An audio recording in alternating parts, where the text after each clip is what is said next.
Welcome back to the channel, everybody. This is another complete set presentation. For today, I decided to go back to 2001. So I've covered 2001 before on a live stream, as well as through looking at the gold cards, but I've never shown the actual base set that I actually own. So I thought now was the time to do it, and 2001 is a very significant season within baseball history. So I thought I'd kind of go through it. It's also when I was kind of a young adult at this point, and it was when I was returning to baseball cards. Just before I started graduate school too. I'd finished college during the previous season when these actually were released. So I'll talk a little bit about that too, and yeah, kind of walk you through the set and the players that are featured in it. All right, so on the first page here, you can see the basic design of the card. So they had a green border. This was one of the last times they actually did a set that didn't have a white border. So they did it again in 2003 when they had a blue bordered set, and they did it again in 2007 when they had a black border set. They haven't featured a colored bordered set since then. I think it has a lot to do with the number of colored parallels that are now put in current products, so it would probably throw off their coloring schemes. It's kind of my theory around it, and I'm not sure exactly why, but this is the green set that probably a lot of people are familiar with, especially because of the rookie cards of Ichiro and Pujols, and we'll talk about those players too. But the set that at the time when it was released, it came out actually in the fall of 2000. This is when they would release the cards for the next following season at the conclusion of the previous season. Even though they were released probably in like November, you actually have stats from that year listed on the back of the cards. That's why they were also able to do that Rookie of the Year card and the update set, because they knew who those people were at that point. Even though it's still a 2001 product, the update set was released after the awards ceremony, as opposed to now where I think it is maybe released after the awards ceremony, but they don't include that stuff, so we can kind of go through some of that too. So Topps had a different way of doing this, and they were building this one up for a while, so there was a lot of advertisements that came out with it talking about the golden anniversary, the chance to get original cards that were in there. So they tried to make it really beefed up and advertise sort of the chase items that were available in the set. So the set itself is 790 cards. Card number 7, which is Mickey Mantle, doesn't exist. It only existed in 2006 when they got rights back to Mickey Mantle, and Mickey Mantle was then had these like missing cards that were then put into this, you could buy and put into your previous sets you want, going all the way back I think to 1997. Because the Topps lost the exclusive rights with him, but they also kind of retired his number at that point because he passed recently, and he's obviously a very popular player within the hobby throughout the years, and so that was kind of something in his honor. But this card was actually released in 2006, and it doesn't quite match the card stock. As you can kind of see, it's a little bit darker green, whereas this one's a little bit lighter, almost has like a blue sort of tint in the way that it's kind of done. The card has gold print, and it also has a 50th anniversary sort of gold foil stamping on each and every one of the cards. It does vary where it's going to be, either on the right or the left, depending on how the image is done. So they're advertising really the 50th anniversary of Topps during this season. They did do an anniversary set in 91, but not to this scale.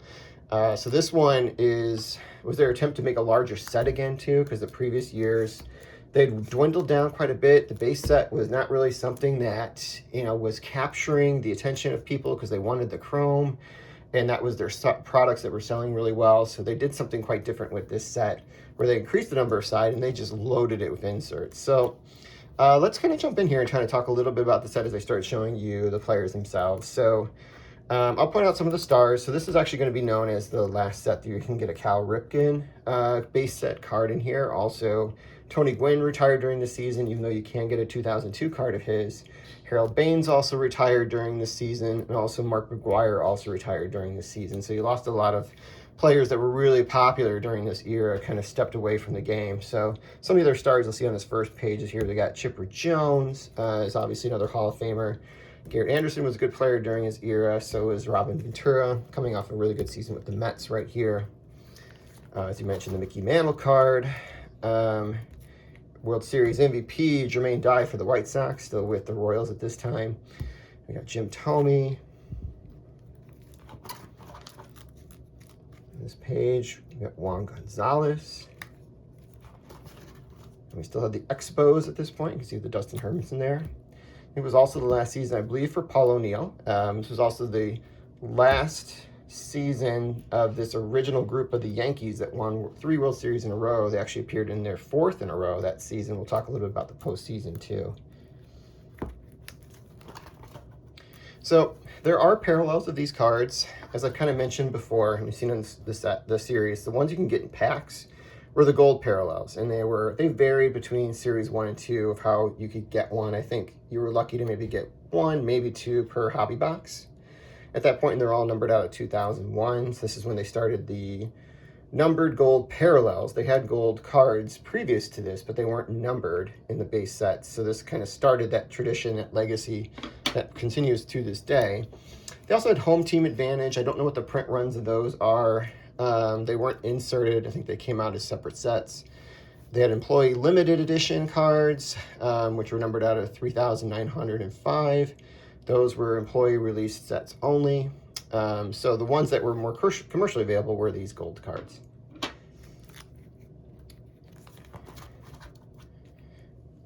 One of the big selling points they had with this set was that they loaded it with inserts and autographs. Here's Mark McGwire. There was 97 just their regular autographs in here, and they varied from current players to legends, and then they had 81 Team Topps Legend auto cards, which are mostly like stars and Hall of Famers for each franchise for players that were still alive. And then it was just loaded with inserts of other types of relics, combo cards. There was a golden anniversary set that was in there, reprints. They also have cards that were what could have been, which were featured players that could have been from the Negro Leagues that were never featured in a top set. These were sold in, you get the retail cards, or you can get hobby boxes, and then there was complete sets. Martinez and Jose Canseco, Torrey Hunter. One of my guys, Carlos Lee. We got David Cohn towards the end of his career here. Galarraga. Randy Johnson. There's Harold Baines. Mike Moynihan's favorite player right there.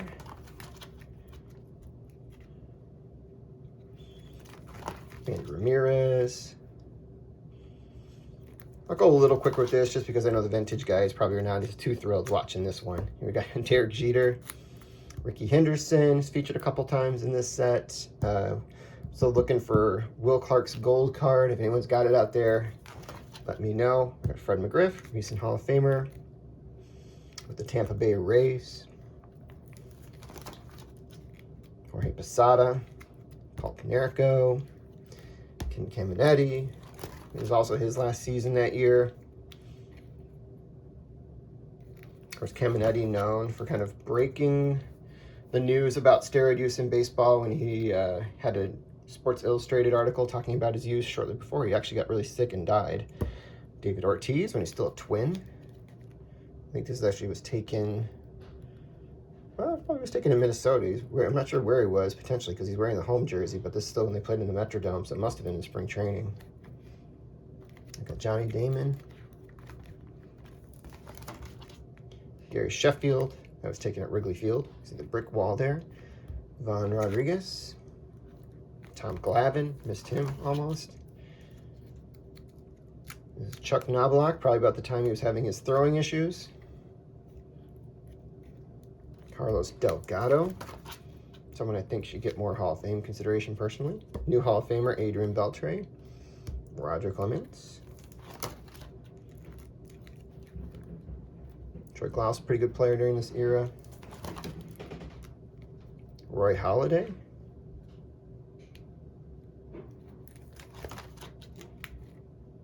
Barry Larkin, towards the end of his career. We'll see him again, Alex Rodriguez. They actually, by the time they released Series 2, they had him in his new uniform. This was this big free agency. It was during this off-season when he signed that big contract with Texas, where Texas bid against themselves and ended up paying him more than they actually needed to. Jason Giambi.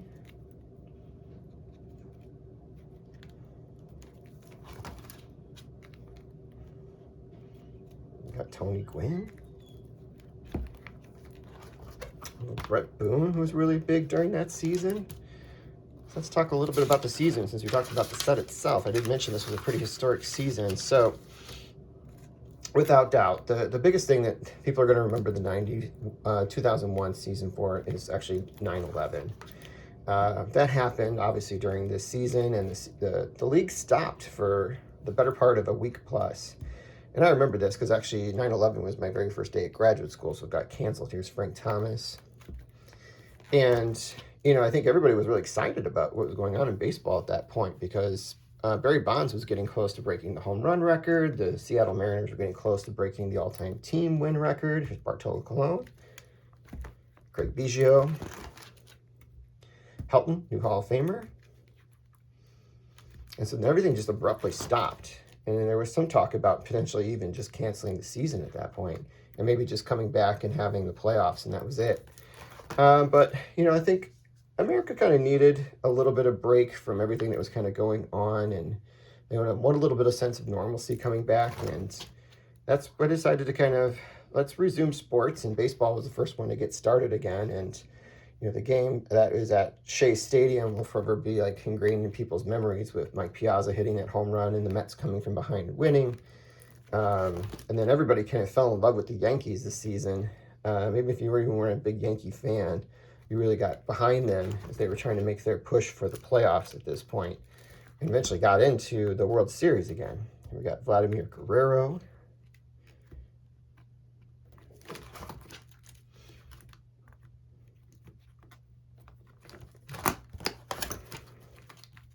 Oops, that page broke a little bit. Mark Grace. And we got those series of manager cards.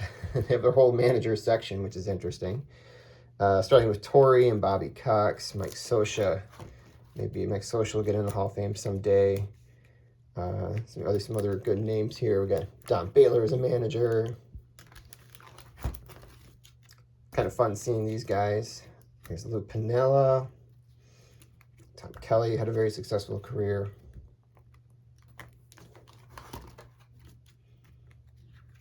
We got Terry Francona, who just recently retired as a manager. Tony La Russa, Dusty Baker, who also recently retired. Bruce Bochy just won the World Series in here. And then we have draft pick cards. So you have to look kind of closely on these. I have to point out the guys that actually had a pretty good career because they're kind of like embedded in here a little bit. So we have Adam Wainwright. These aren't his rookies because that was actually in a previous 2000 release set. Adrian Gonzalez on there. Trying to think other ones as we kind of go through here. More draft pick cards here. Then we have like prospect cards. And so we got Josh Hamilton on here. Got CC Sabathia, Barry Zito. I've shown the gold version of that card before. There's a lot of names kind of crammed in on these cards. And some of these guys will actually, in update, when they get to the traded series, have their own individual card. That's kind of the end of the big ones there. And then they have these golden moment cards, series that feature in series 1 and 2. Kind of talk about big moments in baseball history. So there's a lot of Hall of Famers featured on here in stars. So this one commemorates Mark McGwire breaking the home run record, which was later broken that year by Barry Bonds. He hit 73 home runs. Got Don Larson's perfect game. Talks about Bobby Thompson's home run in the 51 single game playoff. Bill Mazeroski talking about the 1960 World Series when he hit the walk-off. Reggie Jackson's 3 straight home runs and 3 straight pitches is featured here. The Kirk Gibson walk-off in Game 1 of the 88 World Series. Roger Maris breaking the single-season home run record, at that time owned by Babe Ruth. Ripken, and this card, it talks about him breaking Lou Gehrig's record. Hank Aaron being the all-time home run record leader at that point.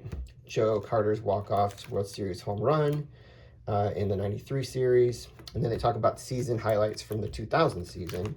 So we got Cal Ripken, I think getting 3,000 hits on that card. Randy Johnson, I think, had eclipsed 3,000 strikeouts at that point. I can't remember what Ken Griffey Jr. did at that point. That was historic for him, but here's a season highlight card for him with Cincinnati. Then we have our league leader cards. So you have a lot of players here that are big stars. So it's Helton. The back of these cards have the league leaders for the other league. So we'll kind of see those when we turn the page. So we got Helton, who had a huge season in 2000. So he's all over the league leaders for the National League. Barry Bonds. And in the back of them, they have the league leaders for the American League. So we can see, it's off camera here, we got Manny Ramirez, Edgar Martinez, also Nomar Garciaparra, Jason Giambi's on the back of the Barry Bonds card. I've joked about that one before. That's the Balco card. Helton, Randy Johnson, Kevin Brown here was the earned run leader at that point. And then it goes into the playoffs, the 2000 playoffs. So you're actually, we're talking about the playoffs. So your playoff teams for 2001 were the Yankees, the Indians, the Mariners, who won 116 games that season, and the Oakland Athletics. Then you had the Braves, the Astros, the Diamondbacks, and the St. Louis Cardinals were your wild card team for that National League. Your eventual teams that played off in the World Series were the Diamondbacks and the New York Yankees.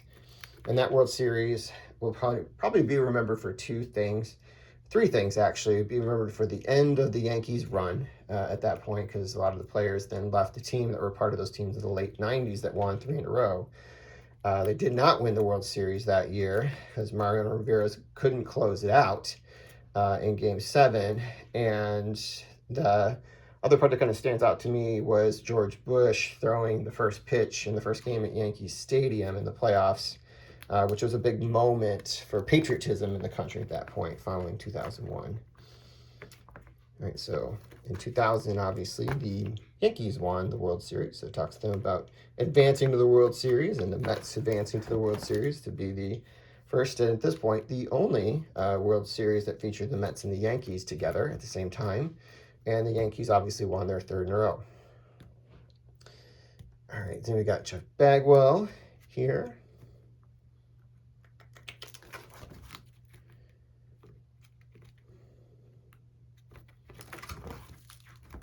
Kind of moving through here. One of the big things that was kind of missing in this set, and I think probably because they wanted to push it into their traded set, but also because I think we even got Series 2, like during the first part of the baseball season, we got Anthony Pettit, is that it was missing one of the big rookies during this particular season. Now, it had already gotten Ichiro, but Ichiro was signed in the fall of 2000, so they knew he was coming. So they had his spring training picture, and he's going to be featured later here in Series 2. But that time, good old Kenny Lofton and Jamie Moyer. We didn't know about this guy named Albert Pujols that also would debut during the 2001 season. So talk about like a great rookie class there. And there was also debuts of some other ones like Jose Reyes, Justin Morneau, who also won an MVP. But obviously the class of the class for 2001 rookies was Albert Pujols and Ichiro. Ichiro also won the MVP for that season, in addition to the Rookie of the Year. Pujols was the Rookie of the Year, but the MVP went to Barry Bonds, who broke the home run record during that season. We got Billy Wagner. Let me speed up a little bit here. Let me stop talking. Scott Rowland, recent Hall of Famer. That's Berkman. Bobby Brave, very good player during his time. David Justice, the end of his career. Ray Durham. We got Barry. And I actually hand collected this set. Alfonso Soriano. One of the big problems now, if anybody who has unopened sets, unopened boxes, is these cards, because they're ultra gloss, were super prone to get stuck to each other. And they kind of consider it the bricking thing. And when you try to separate the cards, they will kind of rip a bit of the card that it's attached to. So they get damaged, and to the point where they're not really gradable at that point, because they get a very low grade anyway. We got Bernie Williams, and also we got Moises Alou. David Wells, when he was coming over to the White Sox at this point. He was terrible with them. They had a terrible season that year, especially coming off of being a playoff team themselves the previous year. We got Maglio Ordonez, one of my favorite White Sox players during this era. Salmon, decent player himself. Jeff Kent.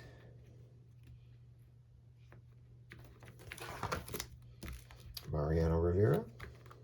Mike Mussina, he has 2 cards in here. I must have missed the previous one with the Orioles, because he was traded. It was also signed as a free agent during this offseason, so he has a card in Series 1 and 2. He has one with the Orioles and with the Yankees at this point, too.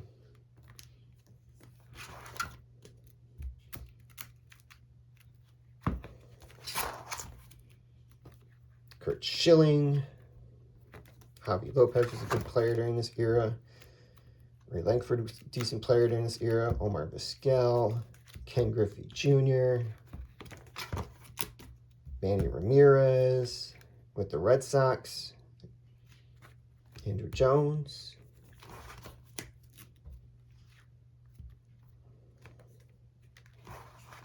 Alex Rodriguez with the Rangers.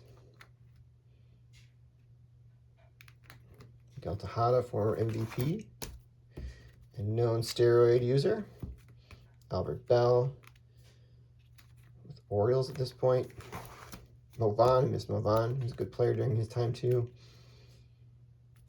We got Jose Canseco. This is an interesting one because this Jose Canseco card features him with the Angels, which was taken during spring training, but he didn't make the roster, actually. So he was never played a game with the Angels. Later signed on with the White Sox during that season and finished his career the following year with the Expos.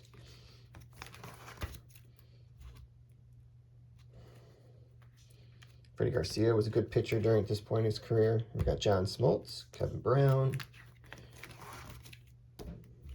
Palmeiro, Larry Walker, Greg Maddux, Trevor Hoffman, and Nomar Garciaparra,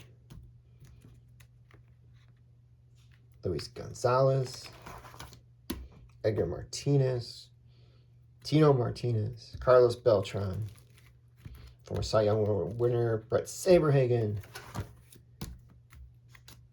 We got Sammy Sosa,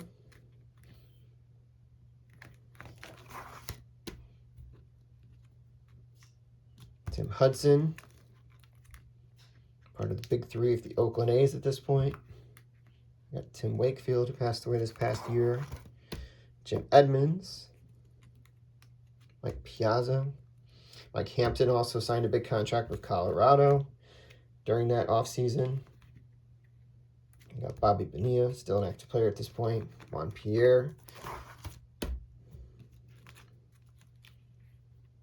This is probably the period of time where I knew baseball back and forth. Like all these names I recognize for the most part. And here's the big Ichiro rookie card. That's the big one. It's kind of known for Series 2. It's the big Ichiro rookie card. Your Cy Young Award winners during the season actually were Randy Johnson and Roger Clemens. And your managers of the year were Larry Bowa and Lou Piniella. All right, so we got these prospect cards again. So we got Roy Oswalt on here. Very good pitcher during his time. Jake Peavy's rookie card. It's kind of tucked in here. Cy Young Award winner. And a good career too. Let's see, there's also one other decent rookie that's going to be in Series 2. I think it's during this little part right here. Don't want to miss it if we can. We've got draft picks as well. Don't want to spoil it till I can see it. Edwin Encarnacion. His rookie card was here, pictured with the Rangers, who he never played for. He was traded and came up through the Cincinnati Reds organization a few years later. He had over 400 home runs. He was a pretty good hitter. And we have a series of team cards. Not too exciting there. Taken mostly in spring training, some at their regular stadiums. We have the golden moments again, where it kind of wraps it up. So we got Bucky Dent's home run, I believe, in the 78 one-game playoff with the Red Sox. Jackie Robinson talks about him debuting and breaking the color barrier. Clemente, I think it talks about his 3,000th hit and later passing during the offseason from that year in 72. Nolan Ryan, I think this is actually covering his 7th no-hitter. Kerry Wood, a game actually attended when he struck out 20 as a rookie with the Cubs in 1997, I believe. I actually have a magazine of that game with my picture in it and the bleachers. We've got Ricky Henderson breaking the stolen base record. Lou Brock breaking the stolen base record from Ty Cobb. So they're back-to-back, which is kind of interesting. We got David Wells, I think, pitching a perfect game. I'm not sure under what circumstance and why that was such a big deal, but he's on there. We got Andrew Jones, talks about his great game 1 in the World Series in 1996, a series they eventually lost. And then obviously Carlton Fisk hitting a home run with the Boston Red Sox in a World Series they also eventually lost, but that's the big one that is featured with him trying to keep the ball fair. An extra inning win, even though they ended up losing the series later to the Reds. And obviously it's the game that's kind of talked about during a famous scene in Good Will Hunting between Robin Williams and Matt Damon as well. All right, so that is it. That is the end of the set. That's the final card in this set. It was a fun one putting together just because it has all the history of baseball, mostly around the Topps era, kind of littered throughout it. I love the gold foiled, but more importantly, I'll be back soon getting a little bit more about the gold cards as well, because I'm very close to actually finishing the project that I've been working on with those. A few more that are coming in, and I'll be able to kind of show you almost all those players that I talked about in here. I can show you their gold version of their card and just talk about my experience putting the gold parallels together for this set, and probably why I enjoyed it so much, but also probably why I'll never try to tackle that ambitious project again. So I hope you guys enjoyed this. Enjoy the Super Bowl coming later tomorrow, and have a great one, guys.